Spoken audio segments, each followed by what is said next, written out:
Hello, and thanks for joining the webinar. Yeah, let's just wait a minute for everyone to join. Let's see.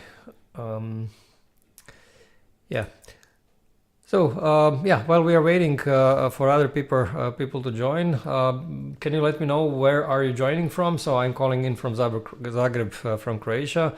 What about you? From which country are you calling in? Just send me a chat message or a message through this question pane so that I can see where all the attendees are coming from. Okay, while we are waiting for your answers, just a couple of notes. So first, we'll be recording this webinar and you'll be able to watch it from the same page where you actually are watching it now. So if you joined through LinkedIn or through YouTube, then basically on the same page you will also see the recording of this webinar. If you joined the webinar through Zoom, then you'll actually be able to see this webinar basically on the same page where you registered for this webinar. So basically the recording will be, I would say, available in the same place where you started with this webinar. Second thing, you'll be able to download this presentation deck and at the end of the webinar I'll explain actually where and how you can download this PDF presentation deck. Good. Yeah, I see some people telling where they're from. Okay, US, Minnesota, also from Canada, from India. Great. So people from all over the world. So thank you for letting me know where you're from. Great. Yeah, I think we can start. So welcome to the webinar, the certification process for ISO 27001 and ISO 22301. My name is 𝗂𝗲𝗴𝗶𝘀𝗁 and I'm the main ISO 27001 NIS2 and DORA expert at 𝘂𝗲𝗶𝗀𝗲, a company that makes compliance easy to understand and simple to use. And as I mentioned, this webinar today is streamed through 3 platforms, so through Zoom, through LinkedIn live events, and through YouTube live. And it will last approximately 45, maybe 60 minutes, depending on the number of questions you have. And yeah, by all means, please do ask as many questions as you want. And the more this webinar is interactive, the more it will be interesting for you and easier for me to present. And please feel free to ask your questions. You don't actually have to wait for this Q&A session at the end. You can ask your questions even during my presentation, and I'll try to answer your question as I go through the presentation. Good. Yeah, so let's move on to this next slide. So why is this topic important? Well, what you have to actually understand, and what I'll show you during the webinar, is that this certification audit is very hands-on, meaning that it's not very easy to prepare for it. And you need to really have, I would say, lots of things in place before you invite a certification auditor. So this is, something that requires, I would say, quite a lot of effort. And what I'll present in this webinar today are these 3 main stages in this certification process. But also through these main stages, you will actually understand what kind of preparation you need, right? So basically, this is I would say the majority of the webinar today, and the webinar is intended for all companies going for this certification for the first time. So if you've never done this, then this webinar will help you understand what is, let's say, expected from you during the webinar, during the certification audit. Great. Now let's one of my main points today really is this the greatest benefit really of doing the certification audit does not have to be only the certificate, right? So the document that you receive after this process.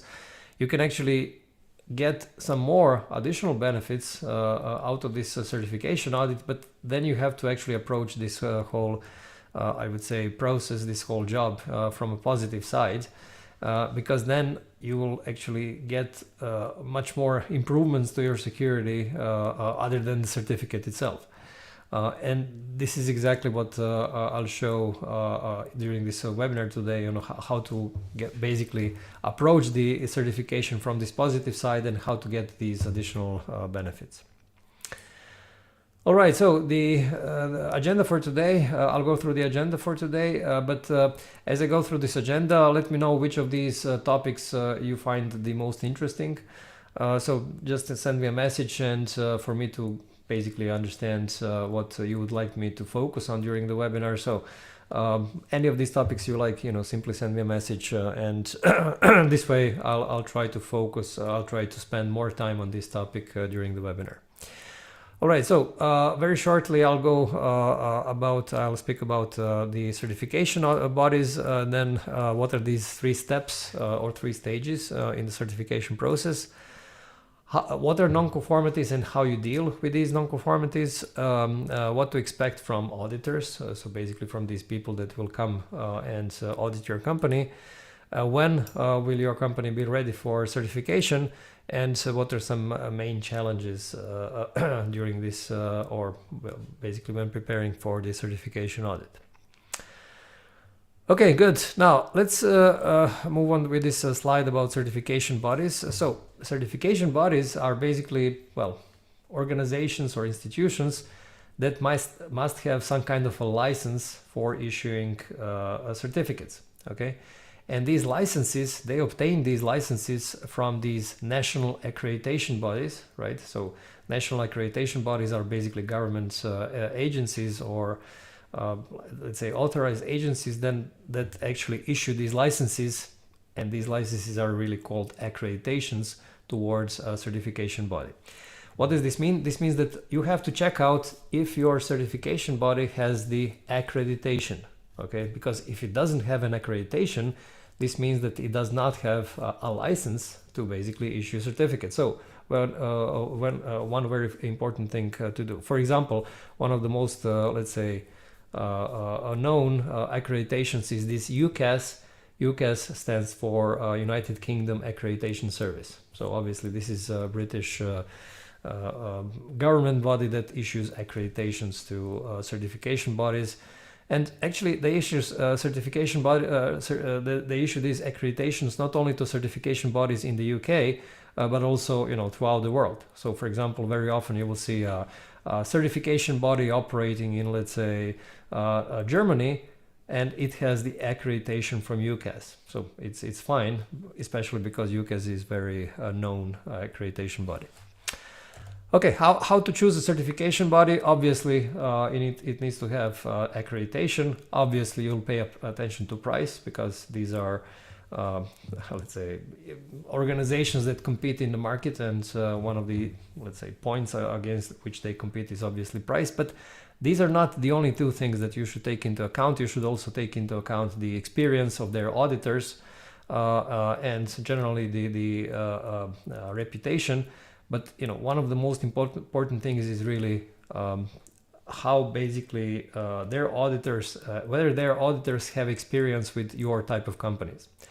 For example, let's say that your company is, I don't know, a small SaaS provider, so software as a service provider, and if their auditors have never had any experience with these kind of companies, if they only audited, I don't know, some large manufacturing companies, then you might have some problems at the audit because the auditor might not understand what kind of basically business you are having. So the point being here is that you should ask during let's say when you take quotes from these certification bodies, you should also ask them the experience of their auditors. Okay, another thing here to consider or to think about obviously is cost. And the cost primarily depends on the number of employees that you have. Okay, so for a very small company of, let's say, only a couple of employees, the number of, the cost and actually the required certification audit effort. So the number of man days that a certification auditor will spend will be much smaller for a small company when compared to a very large company. For example, in Western Europe or North America, for a very small company of, let's say, 5 or 10 employees, usually the certification cost is around $5,000, $6,000, $7,000 or euros. And we'll send you now a link to this ISO 27001 certification cost calculator. So it's a completely free calculator where you can simply insert your information and it will estimate the amount of money that you would have to pay for this initial certification audit.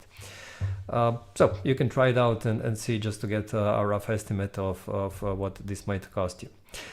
So you can see now this link in your chat window. And just to mention that if you joined this webinar through YouTube or through Zoom, then you will be able to click and open this link without any problems. If you join the webinar through LinkedIn, then because of some limitations in LinkedIn, you can't click this link. But the workaround for this is simply that you copy this URL and paste it into your browser, and you will be able to open the link without any problem. Okay, and also to mention that certification is not mandatory. So there are some companies which are, implementing ISO 27001 or 22301 or any other ISO standard, and they simply don't go for certification. Why? Because their aim is not really to get certified. Their aim is simply to, adopt best practices for, information security or business continuity or anything that this standard covers. So the point being here is, you might actually think about that the certification may be not applicable for your company if, again, if you have some other goal for this implementation. Okay, good. Now let's see now what are these 3 steps in this certification process or stages. So basically, the stage 1. Or the first step in the certification is this stage 1 audit, also called document review. Okay, and this is basically where the certification auditor will take all of your documents and read them and compare them with the standard. So he or she, the auditor, will want to see if all of your documents are really compliant with the standard. And the second reason why the auditor wants to read all of your documents is to basically prepare for the stage 2 audit, and I'll explain this in a second. Now, stage 1 audit is typically much easier than stage 2 audit. And I know that, many people are struggling to write documents, and they're kind of afraid of really this documentation part. But in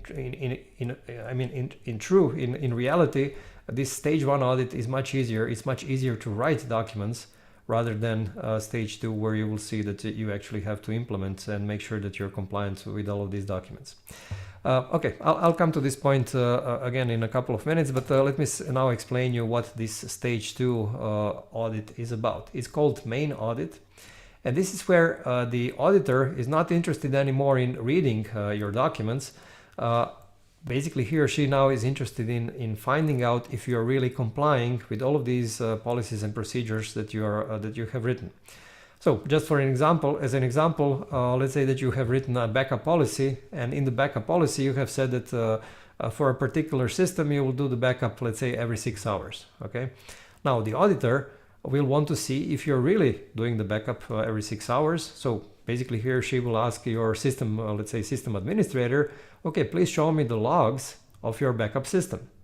And then, the system administrator will have to share the screen and, show the logs from the backup system. Now, if these logs show that the backup is done, let's say every 24 hours instead of every 6 hours, then this is a nonconformity. This means that you are not actually acting upon, that you're not complying with your own internal document.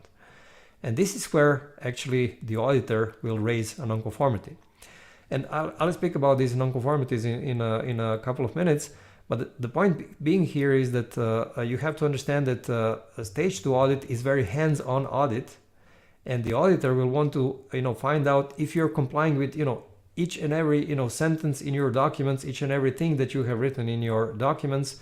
And of course, he or she will also take care that he or she checks actually all the clauses, all the controls that are mentioned in the standard.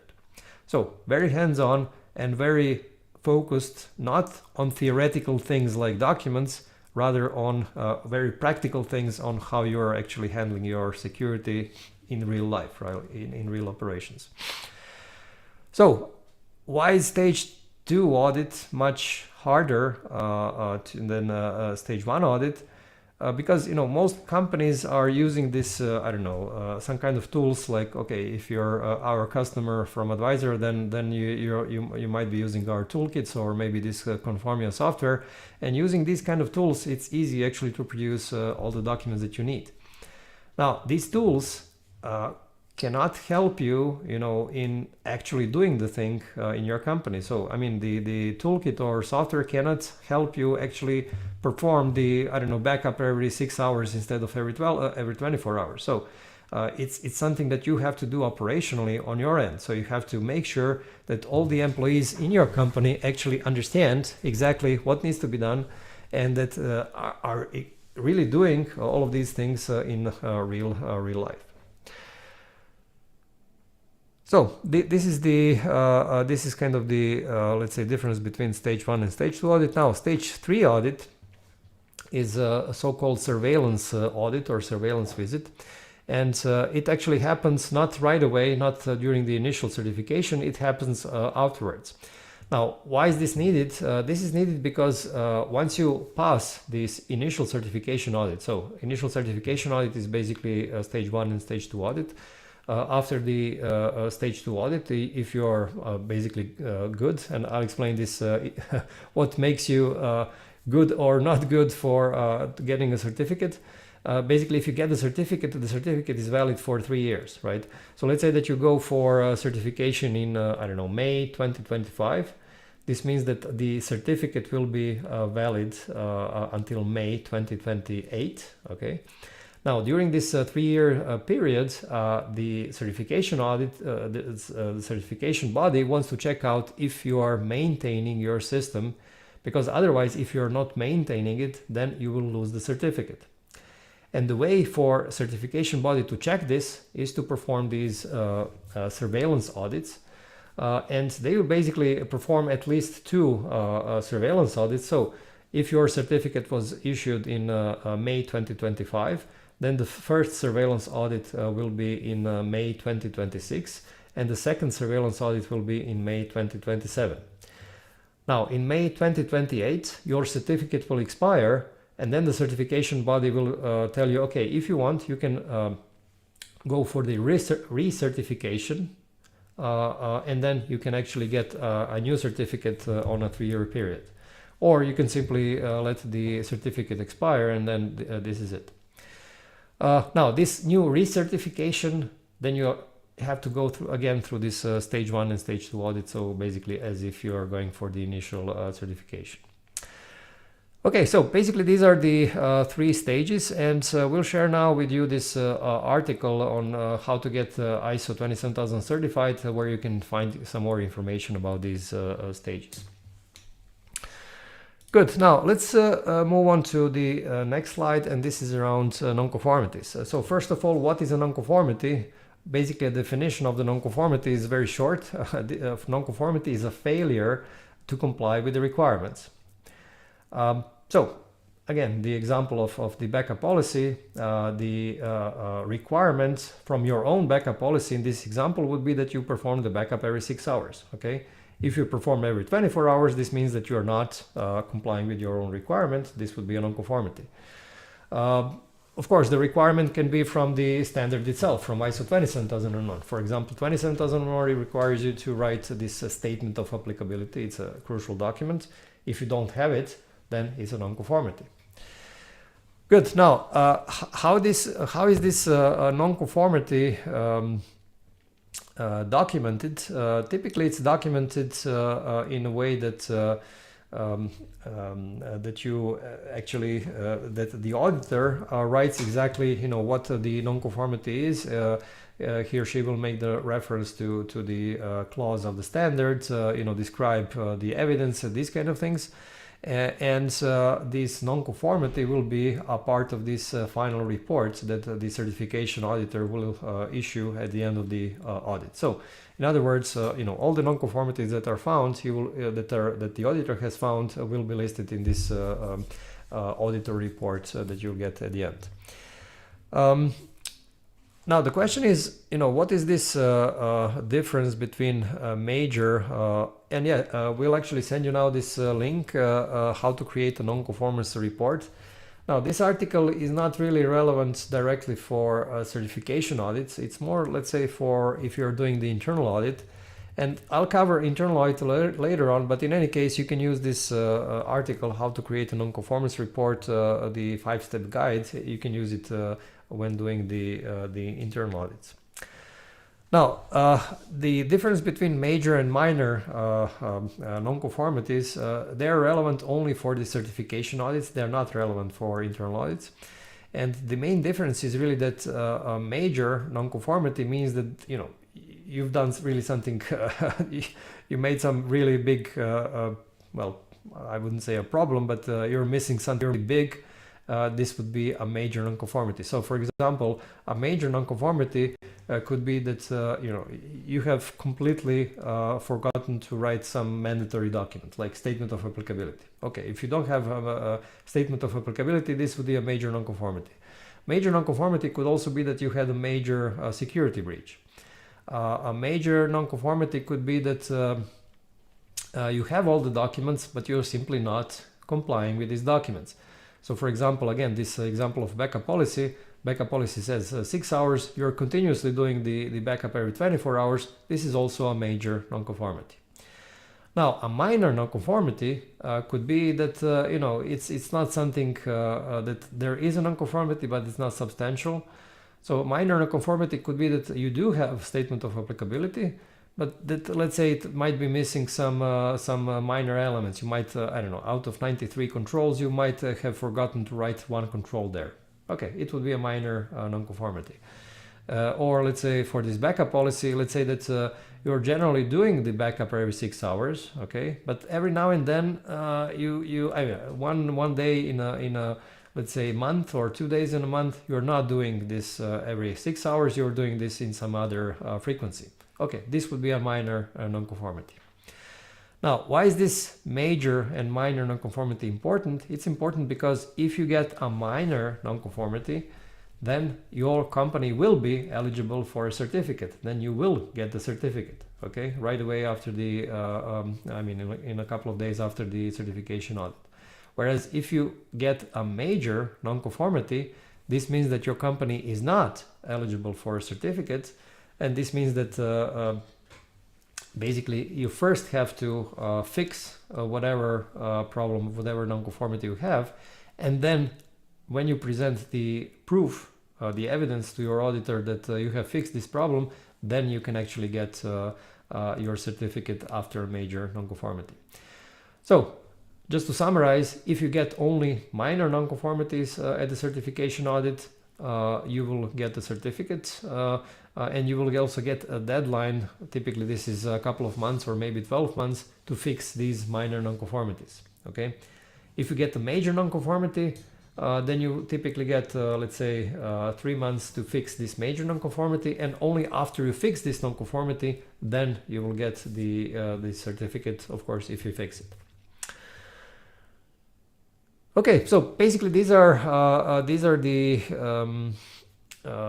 kind of the rules on the certification, and so we'll also send you now this link to this article, major versus minor nonconformities, and there you will see also some other examples of the differences between major and minor, and we'll also send you now this link to an article. It's called Big Guide to ISO 27001 Clauses. If you open this article, it basically lists you all the clauses in the standard, all the controls in the standard, and it gives you, let's say, an overview of what are the requirements for each and every clause, for each and every control, and then basically you will know, I would say, you will have a better idea on what you have to comply with. So basically, what are the requirements against which the certification auditor will assess your company. Okay, moving forward, what to expect, from these certification auditors, from these people that are, coming to your company doing the audit. What is very important to understand is that they have 3 methods of collecting the evidence. So one method is obviously, checking the records and reading your documents. The second method is personal observation. And the third method is interviewing your employees. So, for example, let's say that you want to check, okay, if the company is doing this, let's say, backup in a frequency that is prescribed, then obviously you have, written evidence. You have these records in the form of backup logs that you can check. So this is the first type of evidence. Now, second type of evidence would be, let's say, appropriate if there is no written document. For example, let's say that you have installed CCTV cameras in your office. Typically you don't have, I don't know, smaller companies especially don't have some kind of a blueprint, for the plan of these cameras. They simply install them and there they are, right? And then the auditor, has to, he or she cannot, take a written record about it. He or she simply has to walk through the offices and see if these cameras are really there. Now, the third type of evidence, interviews, is still very needed because in some cases the auditor won't find written evidence or won't be able to, get this personal observation, but this evidence is actually through the verbal basically through verbal statements. So for example, let's say that you have a clear desk and clear screen policy where you specify that, if an employee, walks away from his or her computer, they have to, turn off the screen, turn on the passwords, lock for the screen. Now, again, there might not be any record there.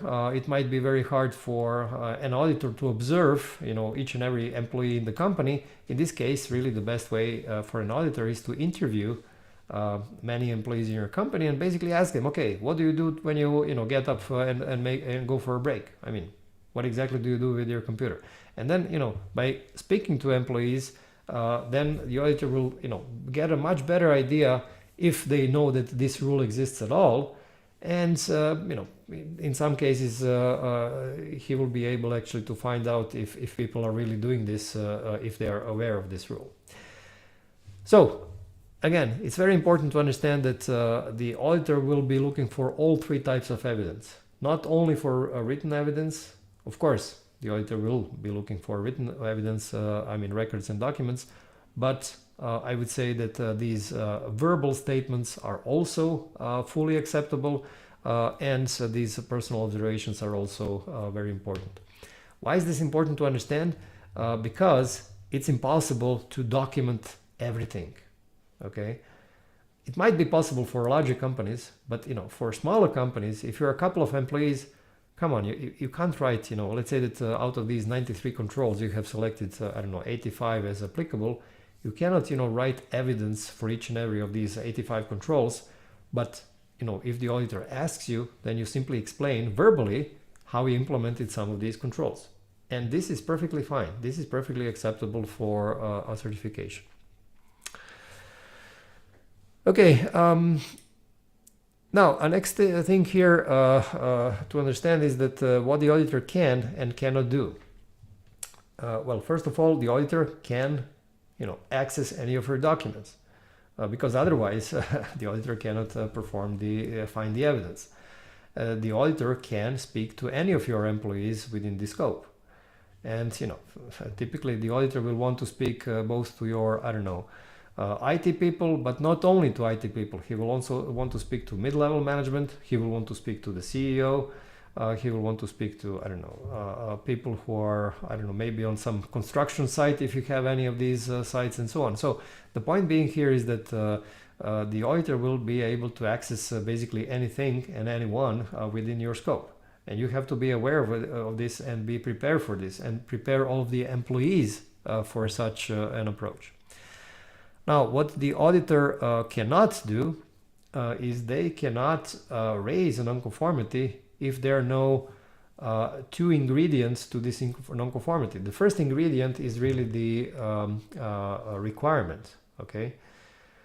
So if there is no requirements for, let's say, let me think of an example. Okay, ISO 27001 nor ISO 22301, they do not specify what is the distance between primary and the secondary location. Okay, so there is no such requirement in these standards. And if you didn't specify such a requirement in your documents, then your certification auditor cannot raise a nonconformity that he thinks that this secondary location is too close to the primary location. So let's say that the distance is, I don't know, 5 kilometers or 5 miles. An auditor cannot raise a nonconformity because there is no requirement on the distance between these two locations. Okay. So this is the first ingredient. The second ingredient is the evidence. So if the auditor cannot find a clear evidence that something is not being complied with, then he or she also cannot raise a nonconformity.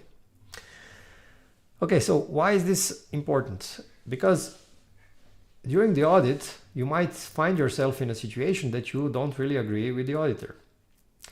Now, how do you discuss this with the auditor? It's not like, I mean, the auditor has said something and I don't like it. I mean, it's not the way to speak to the auditor. You can't tell to the auditor, look, I don't like what you're saying.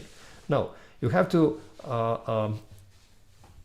speak to the auditor in a way that makes, let's say, sense from the audit point of view. So when an auditor, let's say, raises a nonconformity, you have to first see if this nonconformity is raised against a very clear requirement. So if there is a requirement, and second, if the auditor has a clear evidence. Now, if he has both a requirement and an evidence, then you have nothing to discuss there. I mean, then it's very clear. But if there is no clear requirement, or if there is no clear evidence, then you can start discussing this with an auditor. And, you know, in these cases, you may point to some potential mistake that an auditor has made. Okay, yeah, there is a free download that you can download from 𝗧𝗿𝗶𝗀𝗏 page. It's called What to Expect at the ISO Certification Audit, what the auditor can and cannot do. So we've sent you now the link to this white paper, and yeah, you can dig a little bit deeper into this topic by reading this white paper. Okay, now another thing that you have to understand about auditors is that they are, well, auditors, they're not consultants, okay? So if you do have a nonconformity, you can't expect them, you know, to spend a couple of hours, you know, to help you out, because this is not what they are paid for. And I mean, it's not something that it would be a conflict of interest if this auditor now starts consulting you. So it's a big no, right? However, there is, I would say, kind of a gray area, and let me go now to this fourth bullet just to explain this gray area. Now, you have to understand this mindset of an auditor. So, I mean, if the auditor is asking you questions and you're avoiding the answers, or simply delaying things, or avoiding the auditor, these kind of things, then of course the auditor will not be very happy to work in your company. And it is, I mean, to work for your company. So, and in this kind of situation, the auditor will have, zero, I would say, positive attitude towards you. But on the other hand, if the auditor, meets your people in the company, everyone is open, honest, telling exactly as the things are, without any kind of back thoughts, then the auditor will see, okay, look, these guys are honest, they do make some mistakes, but at least they try hard. In this case, the auditor will have this positive relationship towards you. Now, why is it much better to have this positive relationship with the auditor? Because in such cases, when the auditor has this positive relationship, then or positive attitude, in these cases, the auditor will be willing actually to give you a couple of hints on how you can improve things. And this is this gray area that I mentioned a minute ago. The auditor is not allowed to consult you, but basically he can give you some, couple of hints on what you can improve. And these hints can be, a couple of sentences. Let's say that the auditor has found something that is not really right.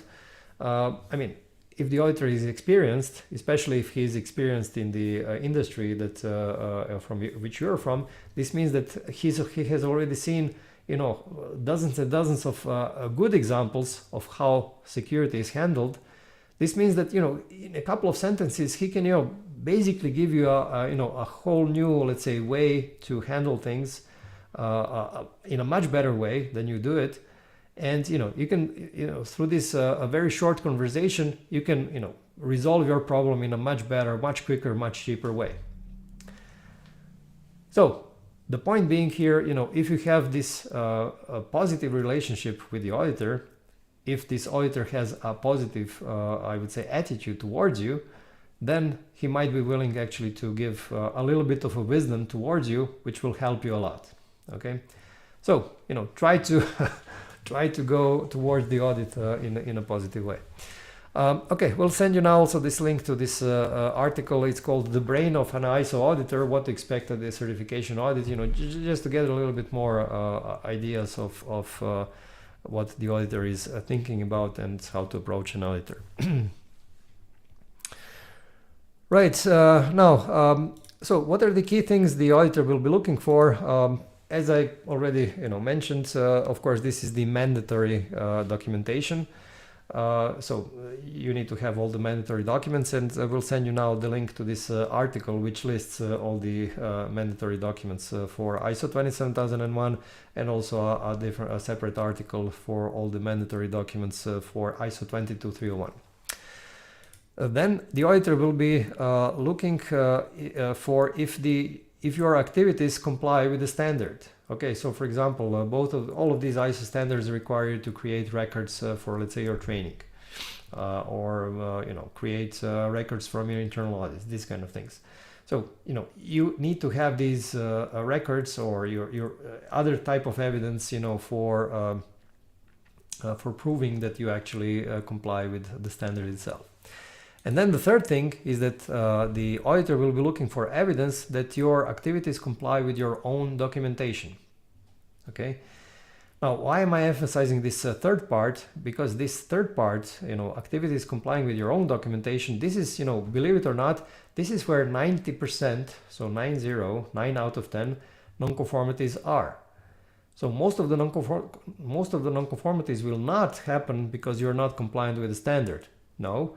Most of the nonconformities will happen because you're not complying with your own documentation. And when you think about it, it's kind of, absurd, right?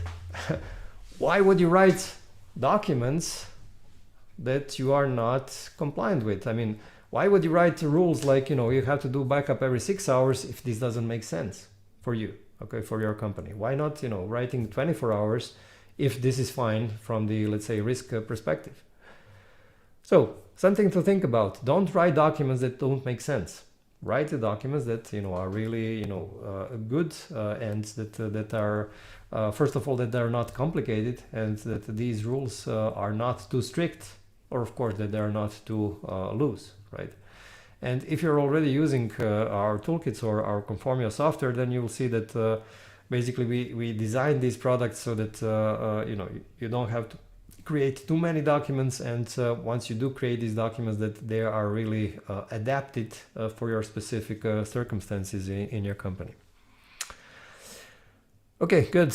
Now let's move on to this slide and on when do you actually go for certification. So first of all, you have to write all of your mandatory documents. It's clear. So this is something that needs to be done. When speaking about ISO 27001, you have to implement all of these controls that you have specified in the risk treatment plan. You need to perform an internal audit. This is also a mandatory part of the implementation. Yeah, just to actually go just one step before. So for this risk treatment plan, so basically you have to implement all the controls, but you also have to do this training and awareness for your employees, because if you don't do this training and awareness, then your employees will not know how to comply with all of these documents. Okay, and we'll send you also now this link to this ISO 27001 training and awareness page. This is basically a learning management system that will help you teach your employees about ISO 27001 and also make them aware about cybersecurity. So it's also one product that you know, helps you speed up this whole thing around training and awareness.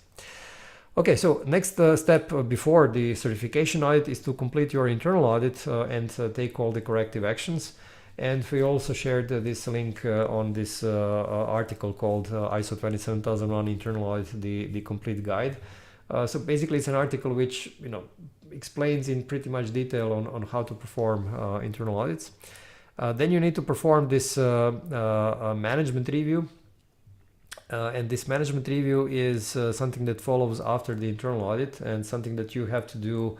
It's mandatory, and this is some step, I would say, where your management team needs to review all the information from your ISMS and then make some crucial decisions. Decisions like, you know, introducing, I don't know, new documents, or maybe setting some different objectives, maybe nominating some other people, I don't know, investing more money, these kind of things. And then, of course, you have to check if you really are doing what you have documented. Again, I cannot, you know, emphasize this importance of really making sure that you comply with your own documents, because otherwise it's very hard to pass the certification audit.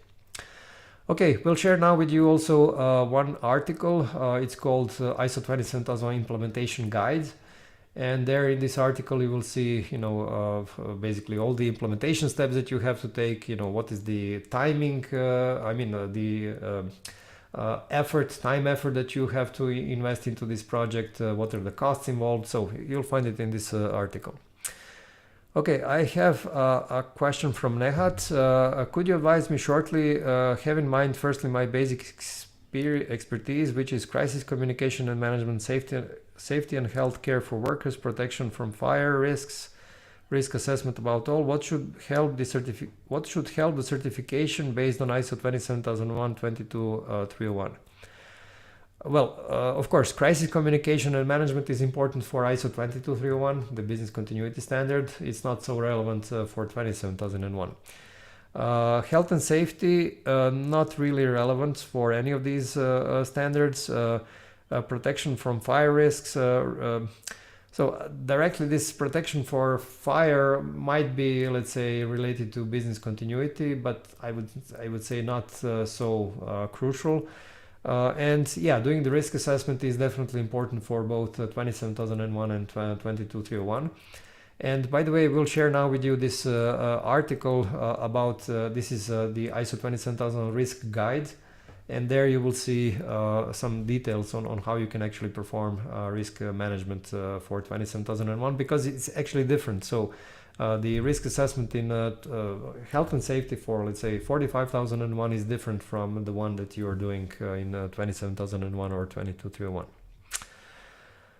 Okay, now I'll share now one tool that you can use to help actually you implement the standard. So I'll switch the screen. Okay, so I'm showing you now this Conformio. This is ISO 27001 software. It's a product from 𝘂𝗲𝗴𝗏. And basically we created this Conformio software for companies, let's say from a couple of employees all the way to 200 employees. And basically it has a couple of things. First of all, it has all these steps that are needed, for the implementation. So as you can see, here we have the steps in the first phase, project preparation. Then we have this risk management steps, then security documentation steps. As you can see, lots of documents here. Preparation for the external audit. As you can see here, we have this, procedure for non-conformities, internal audits, training plan, setting up security objectives, management review, internal audit, performing the internal audit, and so on. And then we have this maintenance module for maintaining your whole system. And when you open a particular step, you will have these wizards for writing documents. For example, this is the wizard for writing the ISMS scope document. And it's already pre-filled, and you can simply go, through these steps here and then fill out anything that is needed for your particular company. And you have these also this wizard that actually takes you through each and every thing that you have to fill out, and also suggests you some things. It actually helps you fill out each and every thing that is important to adapt this document for your company. And then there is this audit and evidence module, and basically here it tells you, how far did you go in your implementation. So first of all, in this tab documents, it lists all the documents that you have and which status are these documents.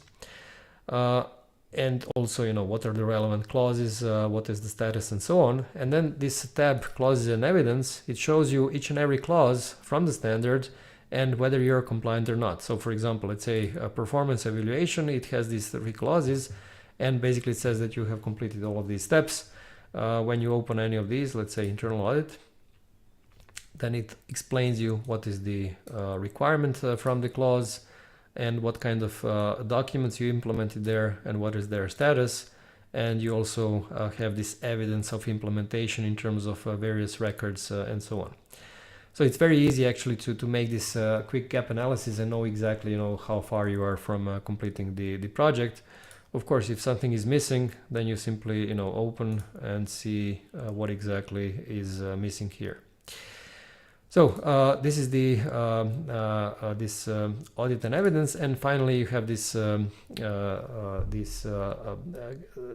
maintenance module, which basically tells you exactly what kind of activities you have to perform, when they are next scheduled, and what did you complete out of these activities, so that you have, I would say, an easy way to maintain your system so that you are passing all of these surveillance audits. Okay, so yeah, and just to mention, there are basically 2 versions of this Conformio. One is this version for end clients, so that any company that wants to go for the certification uses this. And there is a version for consultants, where actually consultants are using this Conformio to speed up working with their clients. And we actually have already a good number of partners who are actually using for this for a number of their clients, because they realize that they can actually reduce the amount of effort they have to work with their clients. So basically this speeds up and scales their business in a faster way. Okay, so basically this is the how Conformio looks like. What you can do is you can sign up for a free trial, and we'll send you now this link to the this page where you can see the details of Conformio and sign up for 14-day free trial. So you can simply sign up there and see. You can test all of these things that I was showing you on the screen. Okay, enough of promotion. Let's move on to, let me see if there are any other questions coming in. Okay, I don't see anything. So let's move on. So what are some challenges, that sometimes pop up, that people are often asking? Okay, one challenge is that there is, a huge amount of work, technical, organizational.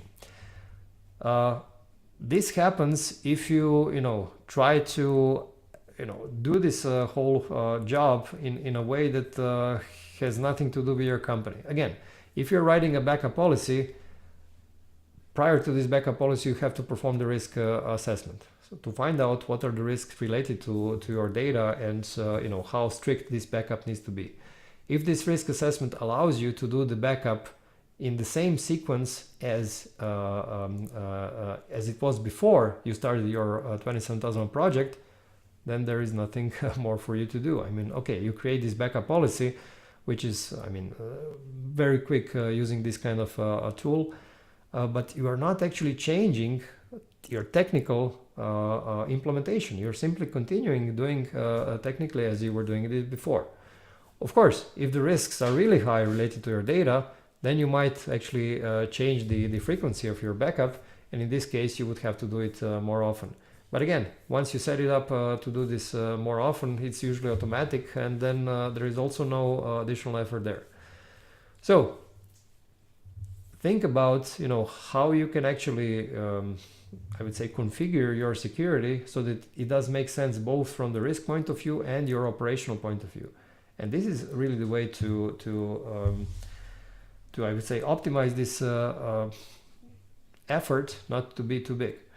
And of course, when you write documents, don't make them too complicated, don't make them too big. There is no such requirement in ISO 27001. If you can write a document on 1 page, why would you need 5 pages or 10 pages? Not necessary. Okay, have as much as possible common documentation and processes so that things are not duplicated. Yes, of course, if you have, I don't know, 3 or 4 standards, then, you know, for example, let's say that you already have ISO 9001 and that you go for ISO 27001, you can use the same internal audit procedure, the same document review, document control procedure, the same training procedure. So all of these things are basically common between these standards. So don't create 2 separate, you know, training procedures. Doesn't make sense. How the employees will respond to the auditor's inquisitive questions during a possible interview. Well, they will the employees will respond in a very bad way if they have no idea of what this security is about. In other words, if you never shown them these documents that they have to comply with, or if you've shown them these documents but never explained really what these are about or never trained them about, of course your employees will react in a very bad way, right? So, I mean, the point is, you know, first of all, write the documents that do make sense, not to piss off your employees. Second, explain them why this is needed. So this is awareness. Third, explain them how to use these documents. This is training. And if you do all of these steps, then you will have a much, I would say, better employees. I mean, the employees will react in a better way during the audit. Not knowing everything that we should be doing to maintain our certification. Okay, once you get certified, all you have to do is follow your documents. Your internal audit procedure will tell you exactly what you have to do in the next internal audit. Your backup policy will tell you exactly how often you need to do the backup. Your, I don't know, statement of applicability will list all the controls that you need to have. So basically, if you've written this documentation in such a way that it's, I would say, optimized and applied to and adapted for your company, you simply have to follow these documents, and this is it.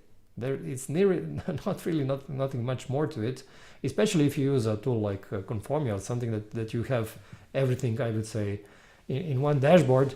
This makes it even more easy.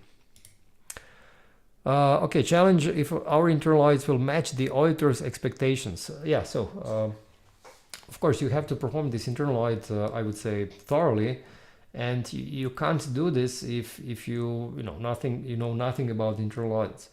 What we'll now share with you is this course, internal auditor course, and you can actually take this course for free. So we actually opened the lessons for free, and we charge only if you go for the exam and if you want to get a certificate from this course. But in any case, if you want to do this internal audit properly, you need to educate yourself on how to do this, and you'll see now this link to this internal auditor course. Okay, very well. Now let me make some conclusions, and then we'll go for the Q&A session. So, this certification is going to be, I would say, pretty straightforward if you prepare properly. And not only prepare the documentation, but also your employees so that they understand what to do and how to comply with these documents. And of course, for making all of these preparations, you can use some kind of a tool like 𝗂𝗲𝗶𝘀𝗁 software. And we'll also send you now a link to a meeting link to schedule a call with our 𝗂𝗲𝗶𝘀𝗁 expert, and he will show you actually how the software works. So again, you can sign up for a free trial on your own without any help from anyone. Or if you want, you can schedule this short demo with our colleague, and then he will show you all the details of how this software works. Good. Okay, so let's go for this Q&A session, and please send me any questions that you may have, and I'll be glad to answer them. And before I start answering your questions, let me just go through a couple of notes. So first of all, feel free to reach out to me directly and ask any question, and you can do this directly to my email, and we'll share my email address with you now. Second thing is, you can follow me on LinkedIn, YouTube, and my podcast. So basically on LinkedIn, I regularly post news from this compliance world. So if you want to kind of keep up to date, you can see my posts on LinkedIn. And on YouTube, I publish very often videos on various topics, including ISO 27001. So if you want to learn through this video format, then this YouTube channel might be interesting for you. And I also have this Secure and Simple podcast. And this is the podcast where I interview interesting people from this consulting industry for cybersecurity. For example, one of the interviews I did was with 𝘂𝗶𝗶𝘀. He's actually a country manager for PGR certification body, and you can hear his views on how certification bodies process these certification audits. So take a look at or tune into this podcast, and you will see this interview also with 𝘂𝗶𝗶𝘀, but also with some other interesting people. So we've sent you now this link to all of these channels, I mean to the YouTube and LinkedIn and this podcast, and yeah, you will be able to learn interesting things. Okay, third thing I wanted to announce is this my next webinar. It will be how to use company training academy for NIS2 DORA and ISO 27001 training and awareness. So basically, this is where I'll present, I would say, a very efficient way to deliver company-wide training and awareness. And you will now see these links where you can sign up for this next webinar next Wednesday at the same time as today. Good. Now let's see the questions that I received. So, okay, I have a question here from 𝗲𝗲𝗴𝗶𝗀𝗏. If a company already has an equivalent certification like SOC 2, how much effort it takes for ISO 27001? So SOC 2 is not really my expertise, but from what I know about SOC 2, I would say that you will need maybe, I don't know, 10-20% additional effort to become compliant with ISO 27001. Because ultimately, again, it's not really so much about documentation. It's much more about really how your security processes work in practice. So if your security processes are operating according to SOC 2, this basically means that you will have a very easy job with, let's say, upgrading to ISO 27001. Okay, question from Nehat. Do you practice this to share with your participants? Once again, bigger thanks. Appreciate your methodology of training. So yeah, thank you for thanking me. So yeah, it's been a pleasure. Let me see if there is anything else that is coming in as questions. Okay, if nothing else, then let's wrap up the webinar. So we're almost at the top of the hour. So as I mentioned, this 1 hour webinar was intended really to give you an overview of this certification process. The idea was not really to go into the details of, I don't know, implementing controls or risk assessment. And for these kind of things, feel free to open these articles that we shared with you today, and also to learn how this is done using this tool, using a tool like Conformia. And yeah, in about 10 minutes, we'll publish this PDF presentation deck from this webinar today, basically on the same page where you're watching the webinar now. So if you're watching this webinar through LinkedIn or through YouTube, simply leave this tab open, and in about 10 minutes you will see in the comment section, you will see this link for downloading the presentation deck. So just leave this tab open and come back in 10 minutes.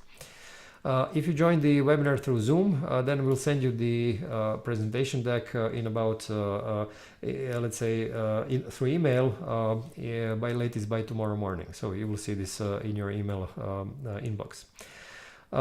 And also what you will see is this short survey. It's really short, only 3 questions, and I would really appreciate if you find time to open it and give me your feedback on how I did. So yeah, please just fill it out. And this would be all. Thank you very much for your participation, and I hope you have enjoyed this webinar.